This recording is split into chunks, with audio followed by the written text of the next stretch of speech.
If you're an author or plan to be one, get excited because this podcast is for you. Book Marketing Mentors is the only podcast dedicated to helping you successfully market and sell your book. If you're ready for empowering conversations with successful marketing mavens, then grab a coffee or tea and listen in to your host, international best-selling author Susan Friedman. Welcome to Book Marketing Mentors, the weekly podcast where you learn proven strategies, tools, ideas, and tips from the masters. Every week, I introduce you to a marketing master who will share their expertise to help you market and sell more books. Today, my special guest is Carol Amato. Imagine discovering your passion in fourth grade, because that's exactly what Carol did when she knew with absolute certainty that she wanted to be a writer. Fast forward today, and she's not only accomplished that goal, but she's also an editor and author of 30 books and over 200 articles. Her impressive resume includes TV and radio appearances. But what really sets Carol apart is her ability to teach others how to share their expertise through writing. As a nonfiction book coach, she helps entrepreneurs and business owners transform their expertise into a tangible book form, helping them boost sales and visibility in the process. Carol, it's an absolute pleasure to welcome you to the show, and thank you for being this week's guest expert and mentor. Thank you for having me. I'm enjoying being here. So we were talking before the show, and one of the geniuses, I think, your superpower is talking about book reviews. You and I know the importance of it, but let's share that with our listeners first. The importance of a book review on the success of your book. Well, this is one area that the majority of new writers, especially, and self-published writers in general, just completely miss. They think, you put your book up on Amazon, and if you put it up there, people are just going to find it automatically, and that's not the case at all. You want your book to be noticed, and in a good way. Reviews increase the credibility because you have someone's expert opinion saying that this is a good book and I recommend that people read it. So based on reviewers, your book will climb the ladder of success. Now think about famous people who endorse products on television. People are more enticed to buy those products because they see Michael Jordan or somebody endorsing it. It's the same with the books. If you have some famous writer or famous person in your field promoting it, then people are more inclined to buy it because they don't know who you are. And I know that whether it's a product or a book, one of the first things I do is to read the reviews. I like to read maybe not only the 5-star reviews, but the 4-star and the 3-star as well, because I just want a sense of why somebody wasn't maybe 100% giving the person a 5-star review. I'd like to know that side of it as well. Absolutely. That's the thing. When you send your book out for review, there's no guarantee it's going to be a good review. You could get some negative comments, in which case you need to improve the next time around based on those comments. Luckily, lots of times the reviews are good. I have in the past read books that were so terrible that I didn't review them at all because I thought there's nothing good I can say. And I didn't think that was fair either. Well, that's an interesting one too, is that people not doing that. Now, how do you get people to actually write a review? Because you might ask them to do that, but getting them to actually do it is a very different game altogether. First of all, it's necessary to understand that there are two types of reviews. One is a testimonial from someone well known in your field or your genre, and you may or may not know them already. You approach them, ask them if they would do a review. They read the book or the synopsis or whatever it is that they've asked for. Then they're willing to provide their endorsement. The other type is a reader review, and those are reviews from people after your book is published, and you have no control over that at all. Well, actually, I should add a third type in there, the professional book reviewer, not just someone well known in your field, but someone who reviews books for a living. Those You have no idea whether they will agree to do it or not. You can send your materials in. They may or may not review the book, may or may not be a good review. Testimonials are what you want to go after first. People who are going to say something good about your book. So we'll talk about that too. If you're with a major publisher, they will handle this whole process regarding the reviews, but the testimonials are up to you. And if you're with a small press, they may not handle it at all. So again, it's going to be up to you. And if you're self-published, the whole process is up to you. Yes, because one of the questions that I often get from authors is, how do I get testimonials for my book? Yes, asking people, but again, people with the best will in the world will say yes, but actually getting to do it, and then you're bugging them to do it, and people don't like to do that. Okay, well, there's a secret to that you write the blurb yourself and ask them if they will agree to put their name to it. Then it's just a matter of yes or no. Now, the trick is not to send the same blurb to more than one person. So all you need is a sentence or two. A review is many, many paragraphs. A testimonial is a line or two. That's it. So if you can make those up and then send them out, but there's a process there too. You don't want to hit the person cold. If they get a message from Joe Blow, a person they've never heard of, why would they even say yes? So you want to get to know these people first by commenting on their social media posts, going to conferences if you can where they're speaking and getting to know them in person, and then approach them afterwards when they know who you are. Yes. I love that technique. It's one that I definitely recommend to my authors is write maybe 6 to 10 different testimonials that you would like to see about your book. And then, as you rightly said, send them to people, not all of them, but just saying, hey, would you put your name to this particular testimonial? They may want to rewrite it. Yeah. People don't know how to write testimonials. That's been my experience. Well, okay, there's another issue. So I would do a little research on the internet, look at testimonials on Amazon that have been written for other people's books. Maybe you can model yours after some of those that sound really good. There are ways to get around that. But yes, the marketing writing of any kind is very difficult, regardless of how well of an author you are or how good of an author you are, because it's just a different type of writing. Yes, because it's got to be very succinct, but at least have a message of why you like it. It's not just, oh, I like this book. It's why did you like it? What did it do for you? Something of that nature. Now, here's one caveat there.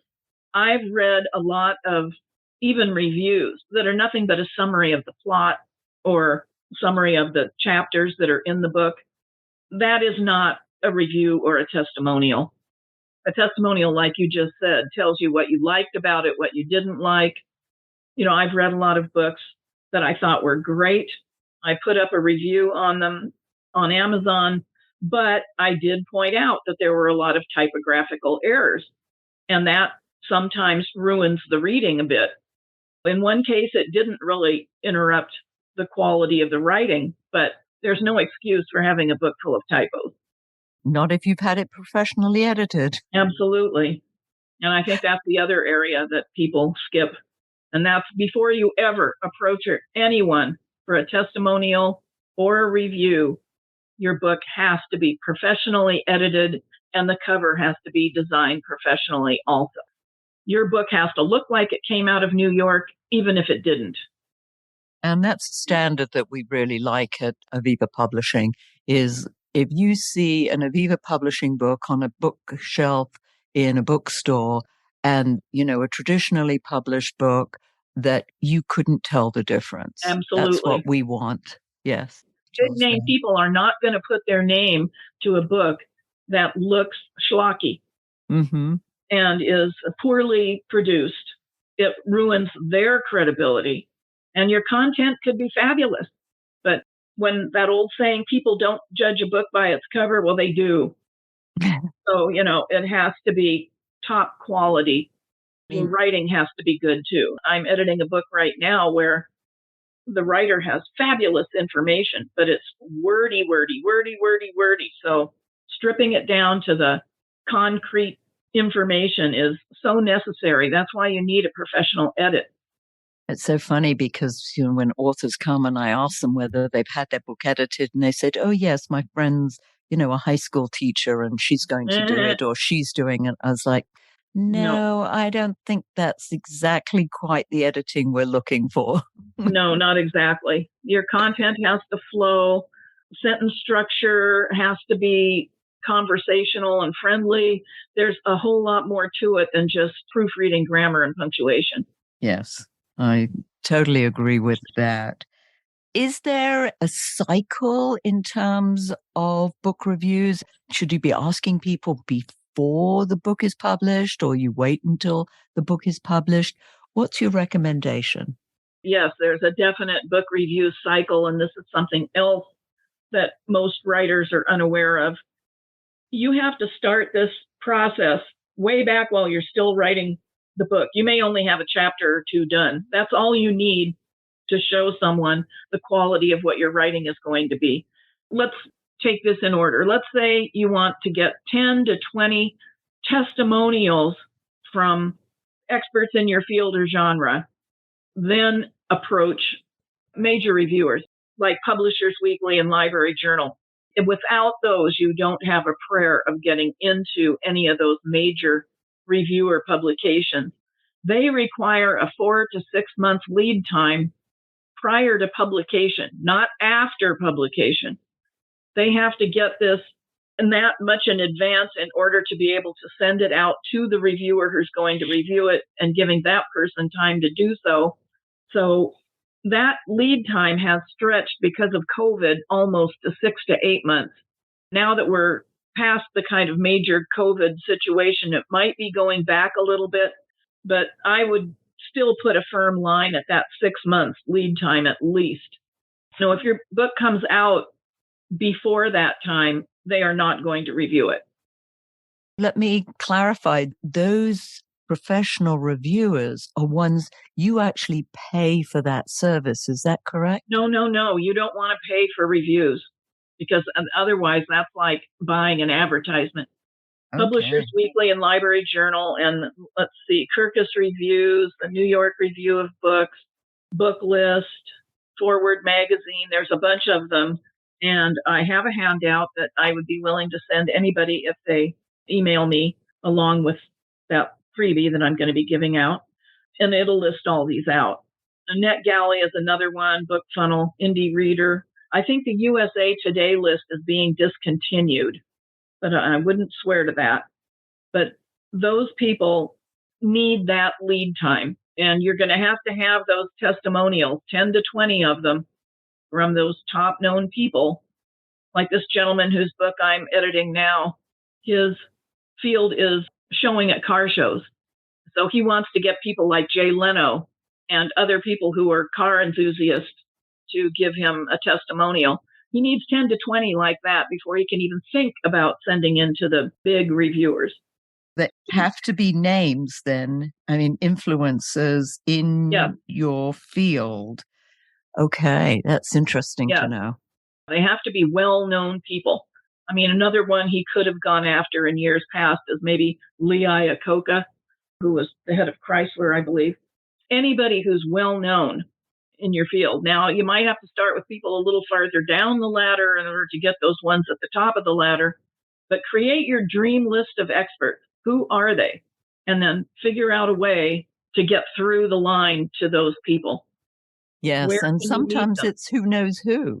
Yeah. 6 degrees of separation. Who knows who is right. Don't start that process early. You won't have the testimonials or the reviews to put on your book cover. And that's ideally where you want to have some of these end up. How many should be on the back of a book cover? What's your recommendation? Well, I think it depends on who you are. I think Stephen King can get away with nothing but reviews down the back or testimonials down the back of the cover. I think a lot of people who are reading somebody they don't know would want to see what the blurb is about what's the content. So I would say maybe 1 or 2. I have on some of my books, one on the front, one on the back, or two on the back. And then the description of what the book content is, whether it's a novel or whether it's nonfiction. And I think that's probably the best way to go in the beginning. You can always have the rest of them inside the book. Yes, and I've told authors that too. Doesn't mean you need to stop collecting them just because you've got a few for the back cover. Get as many as you can. Right. And keep getting them. Yes, absolutely. You can put them on your website. The more, the merrier. How does that transfer? Let's say if somebody's got a book and they post it on Amazon, and those reviews, they would need to ask the person who wrote that review to actually put it on Amazon. Would that be the case? Well, not necessarily. There's a spot in Author Central where you can add your reviews in there. And as long as you have the person's name attached to it, I think I would just go ahead and load them up in that section. There's a spot in Vendor Central for the publisher to do the same thing. So if you're with a small press, ask them to put them in that publisher review section. There's ways you can get them up there, but I would just load them up if you can yourself into the author review area, and they'll appear on your page where your book is being sold. Okay. That's good to know. I did not know that you could do that through Author Central, because I think that might be a new feature, because I thought, as I said in the past, that you needed to get the same person to actually go in and write it. That could be the case. I mean, they're constantly changing their rules, so I would definitely check that out to make sure whether that's still there. Contacting these reviewers, how do you go about that? Do you email them? Do you try and find somebody who can introduce you? What's the best way? Well, okay, that one, finding someone who can introduce you, is a good one. But as I mentioned, I think you want to try to meet them in some form or another without asking for the review. If they're speaking at conferences or giving presentations and they happen to be in your area or somehow you can get there, I would go. But the best way is getting onto their social media sites or commenting on articles they've posted online, subscribing to their newsletters and their blogs and their social media accounts. You want to get them to recognize your name. So if you're commenting on things they've said or articles they've posted, eventually they're going to start recognizing your name. And then when you approach them, you're not coming in totally cold. You can say, you've probably seen my name as a commenter on your social media account, and you've written on the XYZ topic, and you're well known in this field, and I'm writing a book on this topic, and I wondered if you would be willing to give me a testimonial. I'd be happy to send you some sample chapters or whatever it is that you would like to see. Then hopefully they'll say yes. You can also sign up for their webinars and ask questions in the Q&A period. Post on the chat so they see your name. It's getting yourself known out there to these people before you approach them. Otherwise, you're coming in totally cold, and that person has no idea who you are or what your credibility level is at all. It would be very difficult, I think, to go in cold and get a yes. You want to try to get your name out there as much as possible with these people first. So create that list, then start getting on their social media accounts, commenting on articles they've written or wherever else you can find them online, and in person if you can. That's the best way. I love that strategy. I think that's a very solid strategy. It's interesting because I was fortunate, as you know, for my Riches and Niches book to get Seth Godin to give a testimonial. And of course, that's on the back cover. Absolutely. Now, he was very precise about how he wanted that used. It could only be in print. I couldn't take that and put it on my website. I couldn't take it and put it on social media or Amazon or anything like that. That was absolutely not allowed. It was just for the print on the book. And I have that book right here, and I see those testimonials, and you have some fabulous ones on the back here. I mean, these are great. As you said, you're reaching out to people. Now, I feel very blessed that I do know a lot of people or people who know people, especially through the National Speakers Association. Yes, there's very few degrees of separation Yes, if you true. want somebody specific. So if you know that you want this person and that would be a right fit for you, then it would be great. It just so happened with Seth Godin that my son was a photographer when he was a keynote speaker at a national speakers event conference. So he loved the pictures my son took. And so I went back to him and I said, "You remember that?" See, there you go. That's your lead in line right It there. was. So I must admit, I was very fortunate with that. However, again, it's just for the asking. I know authors who have asked. I think one of my authors wanted Les Brown. She saw him at a conference. She asked him, and he was more than willing to do that for her. Well, it's free advertising for them. Of course. Yeah. That's how I got Tom Antion on one of my books, was eons ago. I went to a conference where he was speaking because I'd been on his list forever. I thought, okay, I'm going to get to know him in person. I visited his little booth for a couple of days and just yacked up a storm. And then on the third day, I asked him, I'm writing this book for small business people. Would you be willing to give me a testimonial? He said, yes. And would you like to be in my sizzle reel for my TV show? So, there are opportunities that will come up from the other side too. You could be invited to speak at a conference or somewhere else where that person recognizes the topic of your book and wants you to come and speak. So there's only good things that can come from making all that contact. Yes. Carol, this is dynamite information. I know listeners would like to know how they can find out more about you. I know you'd mentioned a list of those professional reviewers, which would be invaluable. So how can our listeners contact you? They can email me at carol@carolj.amato.com.